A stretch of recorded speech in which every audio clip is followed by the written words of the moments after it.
যে ভয়াবহ যে ফ্যাসিস্ট যে সরকার তাকে উৎখাতের ব্যাপারে সবচেয়ে বড় ভূমিকা যারা পালন করেছে তারা হচ্ছে ছাত্র এবং জনগণ।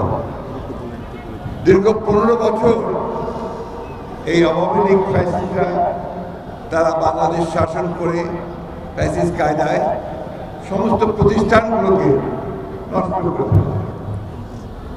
এই ক্রীড়াঙ্গন তার একটা বড় উদাহরণ, এবং এই ক্রীড়াঙ্গনকে কোনোদিন পূর্বে কখনোই দলীয়করণ করা হয়নি, তারা এটাকে দলীয়করণ করেছে।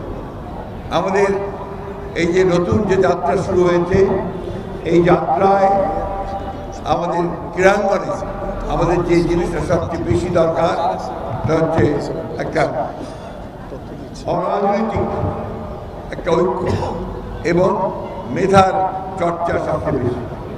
সুযোগ যেন সবাই পায় এবং সেই সুযোগে যেন সবচেয়ে ভালো খেলোয়াড় বেরিয়ে আসতে চায়। আমাদের এই দেশের তরুণ যুবকেরা মানুষেরা ক্রিকেটের খুব ভক্ত হয়েছে ইদানিংকালে, কিন্তু একটা সময় ছিল যখন ফুটবল ছিল সবচেয়ে বেশি এখানে একটা জনগণের প্রিয় খেলা।